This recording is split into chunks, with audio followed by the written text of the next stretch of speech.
Good morning बच्चों। आज की हमारी साइंस की वर्कशीट नंबर है 60 और आज हम परमाणु की संरचना वाले चैप्टर में रदरफोर्ड के परमाणु मॉडल के बारे में पढ़ेंगे। इससे पहले हम पढ़ चुके हैं कि प्रोटॉन की खोज की थी ई गोल्डस्टीन ने और इलेक्ट्रॉन की खोज किसने की थी? जे टॉमसन ने।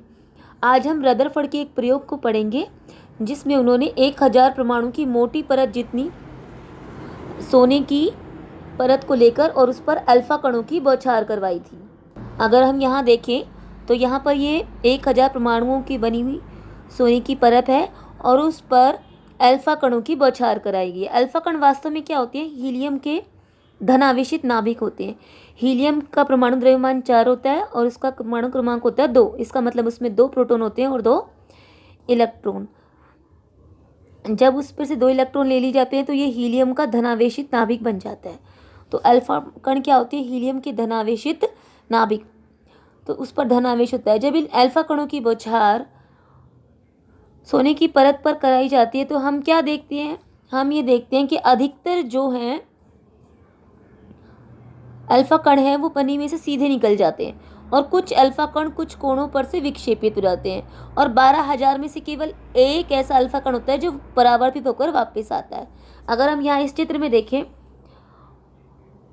और इसको हम मान लें परमाणु और उस पर यह हम अल्फा कण देखें तो हम देख रहे हैं कि ये जो ज़्यादातर जो अल्फा कण है वो क्या हो गए हैं? वो सीधे निकल गए हैं और कुछ अल्फा कण जो है वो कुछ कोणों से क्या हो गए हैं? विक्षेपित हो गए हैं और केवल 12,000 में से एक ही ऐसा है अल्फा कण जो कि क्या हो गया? टकराकर वापस आ गया है।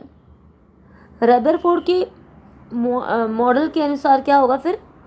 हमने जो जे थॉमसन का मॉडल पढ़ा था उसमें हमने क्या पढ़ा था कि जो परमाणु होता है वो एक धन आवेशित गोल होता है और इलेक्ट्रॉन उसमें धसे होते हैं तरबूज की बीजों की तरह। तो अगर परमाणु एक धन आवेशित गोला है तो रदरफोर्ड की, क्योंकि अल्फा कण भी धन आवेशित है, तो अधिकतर अल्फा कण क्या होने जाने चाहिए? टकराकर वापस आ जाने चाहिए थे या विक्षेपित हो जाने चाहिए थे। लेकिन अधिकतर अल्फा कण क्या है? सीधे निकल गए। तो इससे हमने रदरफोर्ड ने क्या निष्कर्ष निकाला? इससे रदरफोर्ड ने निष्कर्ष निकाला कि एक परमाणु में धनावेशित केंद्र होता है जिसे नाभिक कहते हैं और परमाणु का लगभग संपूर्ण द्रव्यमान इसी नाभिक में होता है। इलेक्ट्रॉन जो होता है वो केंद्रक के चारों ओर वृत्ताकार पथ पर गति करते हैं और नाभिक का आकार परमाणु के आकार की तुलना में बहुत छोटा होता है। परमाणु की जो त्रिज्या होती है वो नाभिक की त्रिज्या की 10⁵ गुना होती है। रदरफोर्ड के अनुसार परमाणु का अधिकतर जो धनावेशित भाग है वो नाभिक में होता है और इलेक्ट्रॉन क्या होते हैं? उसके चारों तरफ चक्कर लगाते हैं वृत्ताकार पथ में। लेकिन अगर इलेक्ट्रॉन परमाणु के नाभिक के चारों तरफ वृत्ताकार पथ में चक्कर लगाते हैं तो उनकी ऊर्जा जो होती है वो धीरे धीरे विकिरित होती है और अंत में उनकी ऊर्जा क्या हो जानी चाहिए? नष्ट हो जानी चाहिए। और ऋण और धन आपस में मिलकर परमाणु क्या हो जाने चाहिए?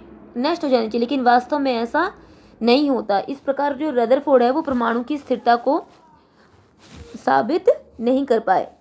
हम सभी जानते हैं कि परमाणु क्या होता है? स्थिर होता है। इसलिए परमाणु जो होता है वो अस्थायी नहीं हो सकता रदरफोर्ड के मॉडल के अनुसार। हमारे क्वेश्चन भी इसी में कवर हो जाएंगे।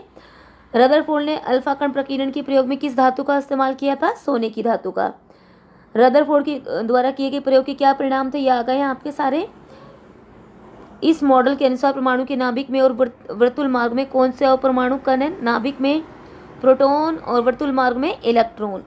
रदरफोर्ड के परमाणु मॉडल के मुख्य लक्षण क्या है? ये हमने यहाँ भी डिस्कस किए। यहाँ पर प्रोटॉन की खोज किसने की थी बेटा?